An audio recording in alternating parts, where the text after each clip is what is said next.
story you're about to hear starts in the dim corner of a little diner, and in the arms of a waitress who held a frightened child so gently. The whole world lit up.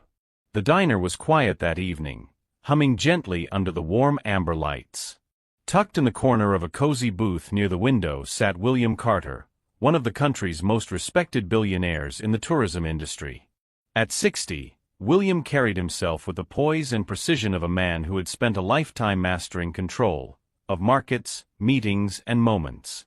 But seated across from him was someone no business strategy could prepare him for, his 5-year-old daughter Sophie. She was a delicate child. Quiet. Observant. The kind of little girl who carried her favorite flashlight in her pocket wherever she went. Not for fun, but for safety. Sophie was terrified of the dark. Even the thought of it sent shivers through her small frame. At home, she slept with 3 night lights and the hallway light on.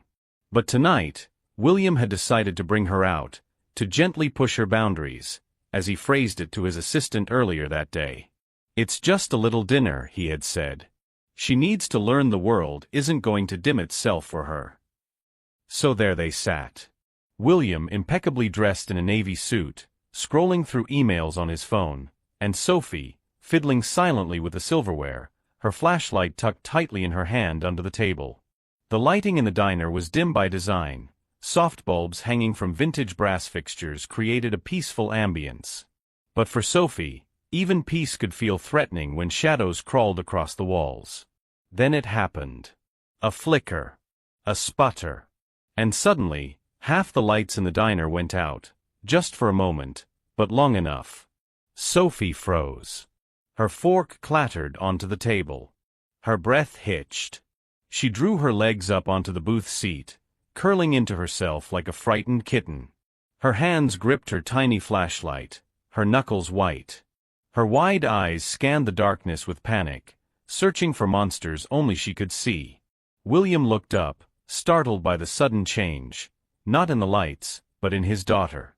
"It's fine," he said curtly, waving a hand.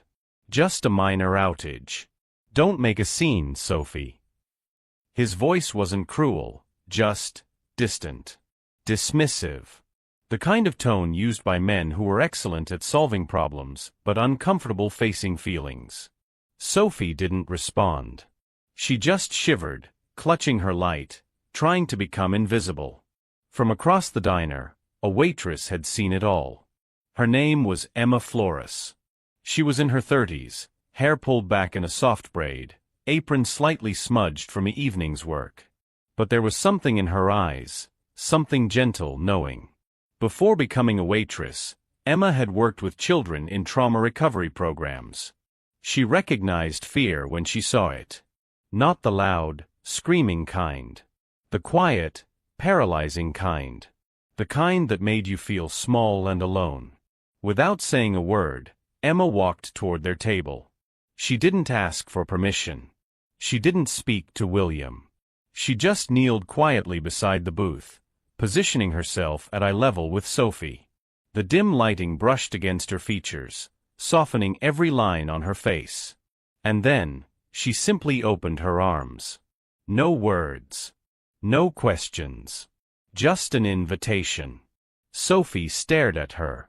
For a moment, it looked like she might bolt or cry.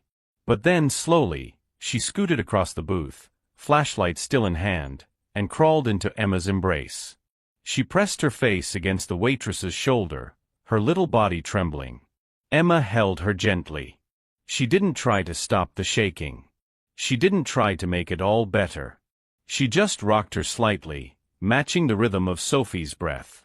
And then, in a voice so soft it almost disappeared into the shadows, Emma whispered, "It's okay to be afraid. You're still brave for staying." Across the table, William was speechless. He had closed multi-million-dollar deals, led international teams, been knighted by foreign governments. But in that moment, watching a stranger hold his daughter in a way he never knew how, he felt something he hadn't felt in decades. Powerless. And ashamed. Not because the lights had gone out, but because he hadn't noticed the darkness inside his daughter. He hadn't realized how long she'd been sitting alone in it. Emma didn't let go. She stayed there on her knees, arms wrapped around the little girl whose entire world had collapsed into one dark moment. Sophie's small frame trembled against her chest, but Emma didn't speak. She didn't try to rush comfort. She just breathed, slow, steady, gentle. And with every rise and fall of her chest, Sophie began to breathe with her. The hum of the diner returned. A low murmur of silverware clinking, conversations resuming, and kitchen orders shouted behind swinging doors. But in that corner booth, time had slowed down. Emma's body gently rocked with the rhythm of the girl's breath, her hands slowly tracing soothing circles on Sophie's back. The panic that had gripped Sophie like a storm was starting to settle. Her grip loosened. Her breath steadied. The flashlight in her hand, once clenched like a lifeline, now rested softly between them. After a long moment, Sophie pulled back just slightly, just enough to look into Emma's eyes. Her lips parted. No words came. Instead, she reached into the small pocket of her cardigan, the one with the yellow flower stitched on the edge. From it, she pulled out the tiny flashlight. She clicked it on. A narrow beam of light glowed softly between them. She held it up and whispered, "We have our light." Emma's eyes glistened as she smiled. "And I have you," she said, her voice no louder than the beam between them. For a second, everything stood still. Sophie's fear, the hum of the room, even the judgmental silence that had earlier hung in the air from other diners who didn't understand. In that small island of dim light and gentle warmth, something extraordinary happened. A frightened child no longer felt alone. From across the booth, William Carter watched it all unfold. He was still seated, his hands resting on the edge of the table, unmoving. But inside, everything was shifting. He had seen his daughter panic before. It wasn't new. She'd cried in elevators, whimpered during thunderstorms, refused to walk through a hallway without every light on. And every time, he dismissed it. Told her it was silly. That fear had no place in his household. That darkness was nothing. But now, he understood. It wasn't the dark she feared. It was being alone in it.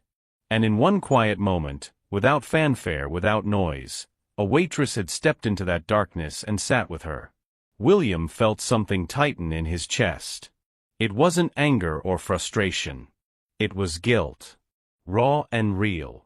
The kind of guilt that comes not from doing something wrong, but from failing to do something right. He had spent his life building empires, conquering fears, staying in control. But when it came to the tiny human being who looked up at him with eyes full of shadows, he had no idea how to reach her. Yet this woman, this stranger with a name tag and flower on her apron, had done it in seconds. Not with money. Not with logic. Just by being there. Steady. Present. Willing to hold the fear without judgment. For the first time in years, William felt the crack in his armor. And through that crack, light poured in. Sophie, still in Emma's arms, turned to look at her father. Her expression wasn't scared anymore. It was calm. Still small and vulnerable, yes, but no longer drowning in fear. There was a softness in her gaze that broke him more than any scream ever could. Emma gave the flashlight a small twist so the beam reflected against the table, casting a soft glow across their hands. She didn't say anything else. She didn't need to. And William Carter, CEO, investor, strategist, sat still, unable to say a word. But inside, a truth was being written in bold letters across his soul. The greatest darkness wasn't out there. It was the silence between him and his daughter. And the loneliest place in the world is sitting in fear with no one willing to hold you. The next evening, the soft chime of the front door announced their arrival. The diner looked the same, warm lighting, clinking dishes, the comforting scent of grilled cheese and tomato soup, but something about the air felt different to William Carter. He held the door open, expecting the familiar tug on his sleeve or the small voice whispering, "Daddy, can you walk first?" But tonight, Sophie didn't hide behind him. She stepped in confidently, her tiny shoes tapping lightly against the tiled floor. Her flashlight remained in her pocket, untouched. Her hand rested comfortably at her side. She scanned the room, and when her eyes found Emma, her face lit up, not with relief but recognition. Emma, already waiting near their usual booth, offered a smile. Her apron was a little cleaner tonight, her braid tied with a yellow ribbon that matched the tiny flower on Sophie's cardigan. But what caught Sophie's eye wasn't Emma's smile. It was the small lantern hanging delicately from the wooden beam above her seat. The lantern wasn't big or ornate, just a simple paper shade with tiny stars cut out so that, when lit, it cast soft constellations onto the tabletop. Its glow was gentle, constant. Not too bright. Just enough to chase away the uncertain edges of the room. Sophie paused for a moment, staring at it. Then she turned back to Emma and smiled, wide and honest, and gave her a small wave. William watched, stunned. Last night, his daughter had curled into a stranger's arms, shaking and silent. Tonight, she walked into the same space and greeted that same stranger as if she were walking into a friend's home. He didn't fully understand what had changed. But he knew something had. They settled into the booth, and Emma brought them water and menus, just like always. She didn't mention the lantern. She didn't say a word about last night. She just poured Sophie's water into a glass with a yellow straw and set down a crayon and a napkin for doodling. The overhead lights flickered once, not out, just a hiccup in the power, but Sophie didn't flinch. Instead, she looked up at the lantern. Its light held steady. She exhaled and leaned back in the booth, picking up her crayon. William blinked. It was such a small thing, this child calmly drawing stars on a napkin, sitting under a paper lantern, but it hit him like a wave. His daughter wasn't fearless. She hadn't suddenly outgrown the dark. But tonight, she believed she wasn't alone in it. And that belief had changed everything. He looked at Emma, busy refilling a coffee cup for another table. She caught his eye and gave a small nod, nothing more. There were no words for what he felt in that moment. It wasn't pride, not in the way he'd felt when closing a massive deal or being honored at a business summit. It was deeper, quieter, almost sacred. Pride not in her strength, but in her trust. Trust that someone besides him, would be there if the lights went out. He had spent so much time trying to eliminate fear from her world, thinking courage was about control. But tonight, his daughter was brave because she knew someone cared enough to prepare the light ahead of time. Sophie looked up from her drawing, saw him watching, and held up the napkin. She had drawn a little paper lantern, with stick figures standing beneath it. "One's you," she said, pointing to a scribble with spiky gray hair. "And that one?" William asked. She smiled. "That's Miss Emma. She keeps the light on." It started with a photo. A blurry, dimly lit snapshot taken from across the diner, capturing Emma on her knees, holding Sophie close, the tiny flashlight casting a warm glow between them. The image was tender, honest, but the caption was anything but. "So this is how waitresses win VIP tips these days? Put on a little show for the billionaire dad." Within hours, the post was shared, and reshared, then twisted. Snide comments flooded in. "She's clearly manipulating the kid. Bet she knew exactly who she was hugging.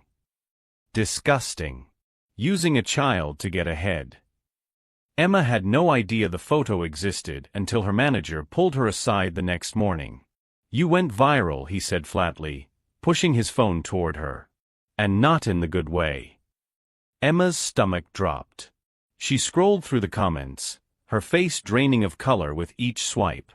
The moment that had been so intimate, so pure, between her and a frightened little girl, had been weaponized into something cynical and ugly.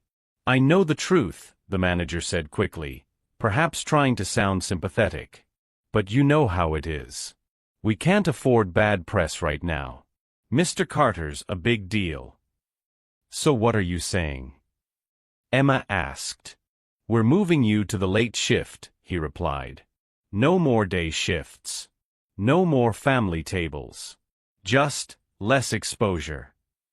It wasn't a punishment, not exactly. But it felt like exile. That evening, the diner was quieter. Colder. The paper lantern that had once glowed above Sophie's table was gone. And so was Emma. When William and Sophie arrived, something felt off before they even stepped fully inside. Sophie tugged on her father's sleeve. "Where's the light?" William glanced toward their usual booth. The space was darker than usual, no gentle stars projected on the tabletop, no familiar warmth. He assumed it was a simple mistake. Someone had forgotten to hang the lantern. He'd ask about it later. They sat. The waitress that came over was polite, but distant. She didn't know Sophie's favorite straw color. She didn't offer crayons. She certainly didn't kneel down or speak in a tone that matched Sophie's still fragile heart. William thanked her anyway. Sophie didn't speak. Minutes passed. William sipped his coffee. Sophie stirred her soup but didn't eat it. She sat stiffly in her seat, hands folded in her lap. Her flashlight, rarely touched since the night of the lantern, now rested tightly in her grip again. "She's not here," Sophie finally whispered. William looked up. "Who, sweetheart?" Sophie didn't answer. She just looked at the darkened ceiling where the lantern once hung. William felt the tension in his chest return. He looked around the diner, scanned the faces, searched the kitchen door, but Emma was nowhere in sight. He flagged down a staff member. "Excuse me, where's the waitress who usually works this table? The one with the braid and the stars on her apron?" The server hesitated. "Oh, Emma? She's on night shifts now." "Why?" I don't know, sir. Management's decision." William nodded slowly, his jaw tightening. He turned back to Sophie. She was eating now, but quietly, without expression. Her flashlight sat beside her plate, turned off, but her fingers never left it. She didn't cry. She didn't complain. But something in her had dimmed. William realized then that it wasn't just about routine or comfort. That small lantern had never been just a light. And Emma had never been just a waitress. William Carter had been quiet long enough. He sat in his office that night, the city lights of Portland shimmering through the floor-to-ceiling windows behind him, but his mind wasn't on the skyline. His thoughts were with the little girl sleeping just down the hall, and the empty light above their favorite booth. The photo. The post. The cruel comments. He'd seen them all now. He scrolled past them again, jaw clenched. He stared at the image, Emma on her knees, holding Sophie, and could barely comprehend how something so genuine had been twisted into something so vile. The world was too quick to mock tenderness. And he had let it happen. But no more. William picked up the phone. Over the next 2 days, he called everyone he could, the diner owner, the shift managers, even the customer who had taken the photo.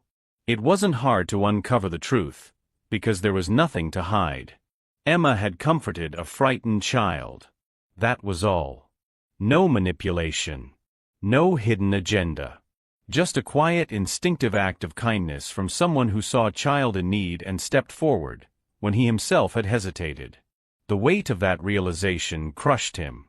So William did something he had never done in his career, not in business, not in politics, not even in charity work. He wrote a post. No PR team. No ghostwriter. Just him, his laptop, and the rawness in his chest. "Last week, my daughter had a panic attack in a diner when the lights unexpectedly went out. She's 5. She's afraid of the dark. And she was terrified. I didn't know how to help her. But a waitress did. She didn't ask questions. She didn't lecture or scold. She knelt beside my daughter and simply opened her arms. And in doing so, she gave Sophie the one thing I couldn't in that moment: safety. Her name is Emma Flores. And she didn't put on a show for a billionaire. She showed up for a child. There's a difference." We talk a lot about courage, about strength. But maybe courage is also being the one who stays when the room gets dark. Thank you, Emma. I see you now. And I think the world should too. He clicked post. The response was immediate. Within an hour, the post had hundreds of comments. By morning, thousands. Other parents chimed in, sharing their own stories of kind strangers, small acts, quiet heroes. People reposted the photo, not with mockery this time, but with reverence. They called Emma the Lantern Lady. Some said she reminded them of their favorite teacher, or a nurse who had once held their hand during a hard night. But William didn't care about the likes or the shares. He cared about Sophie. And Emma. That afternoon, he walked into the diner alone. Emma was on break, seated at the counter, sipping a cup of tea with her apron folded neatly on her lap. She looked tired, but peaceful. She glanced up when she saw him and straightened instinctively, unsure of what to expect. William didn't sit. He didn't waste time. "I owe you an apology," he said plainly. Emma blinked, surprised. "You don't?" "I do," he cut in gently. "Not just for what happened. For not realizing sooner that you were the light my daughter needed." Emma said nothing, but her eyes softened. He took a breath. "I don't want you back at that table to serve coffee. I want you to help me build something." She raised an eyebrow. "I've spent years donating to children's causes," he continued, "but I never understood the real need. Not until I saw Sophie look at you like you were the sun. There are kids out there, lost in their own dark corners, and they don't need therapy manuals or corporate slogans. They need someone to sit with them," Emma finished quietly. He nodded. "I want to start a center. A place for kids like Sophie. Safe. Warm. Built not just with funding, but with heart." Emma smiled for the first time that day. "I think I know just the light fixtures we'll need." 3 months later, the sign above the glass doors read Little Light Center. It wasn't flashy, just simple wooden letters painted in soft yellow, outlined by strings of tiny bulbs that blinked like stars at dusk. But what stood behind those doors was something far more profound than a name. It was a promise. A promise that no child would have to face the dark alone. The building was modest but warm. Inside, the walls were painted in calming colors: sage green, sky blue, soft creams. Each room held cozy chairs, blankets, handmade art, and in every corner, a source of gentle light: paper lanterns, night lights shaped like animals, strings of fairy lights cascading like waterfalls. No harsh fluorescence. No sterile white. Just warmth. And in the heart of it all, Emma. She didn't wear a name tag anymore. She didn't carry trays of coffee or refill glasses. She walked from room to room like a quiet guide, kneeling beside trembling children, teaching breathing exercises to parents, and reminding everyone she met that fear wasn't weakness. It was a place where love could begin. William Carter, usually a man of sharp suits and tighter schedules, was now often found assembling bean-bag chairs or choosing plush toys for the comfort rooms. He still ran his empire, but this center was different. It wasn't charity. It was personal. And today was the grand opening. The parking lot was full. Parents held their children's hands, many of them nervous, unsure what to expect. Donors and community leaders arrived, curious to see what a billionaire and a waitress could build together. But no one captured attention quite like the little girl who stepped up to the small stage that afternoon. Sophie Carter. She wore a simple yellow dress with tiny stars on the hem and held something familiar in her hand, a worn-out flashlight, the very same one that had once lit up her world from under a diner table. She stood quietly for a moment, scanning the faces in front of her, some smiling, some teary-eyed. Then, with a gentle click, she turned the flashlight on. A narrow beam of soft light danced across the crowd. Sophie smiled. Her voice, though small, was steady. "Even small lights," she said, raising the flashlight, "can chase away big darkness." The room fell silent. Then, Applause. It wasn't thunderous. It was soft, respectful, almost reverent. Because everyone there understood that this wasn't a performance.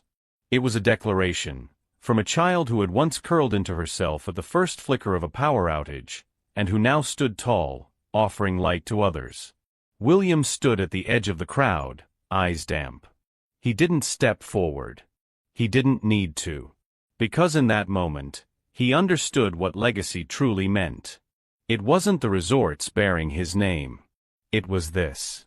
A quiet place where frightened hearts could rest.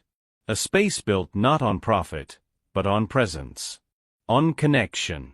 Emma joined him as Sophie stepped down from the stage. She didn't say anything at first.